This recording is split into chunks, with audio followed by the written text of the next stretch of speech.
देण्यासाठी जमलेले आहेत आणि योगा ग्रुपतर्फे तसं म्हणता येणार नाही, तसं त्यांच्यातर्फेच आहे. तर त्यांना शाल आणि एक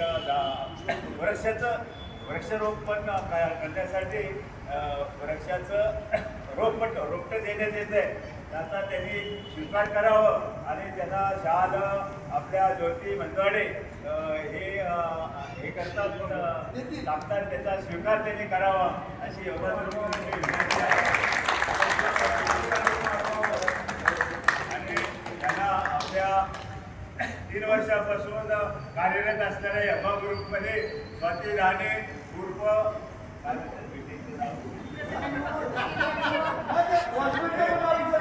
ग्रुपमध्ये सतत 3 वर्षे कार्यरत असलेले आणि ते आता वृक्षाचं रोप त्याला देऊन त्यांचा सन्मान करतायत. त्यांनी त्यांचा स्वीकार करावा अशी योगा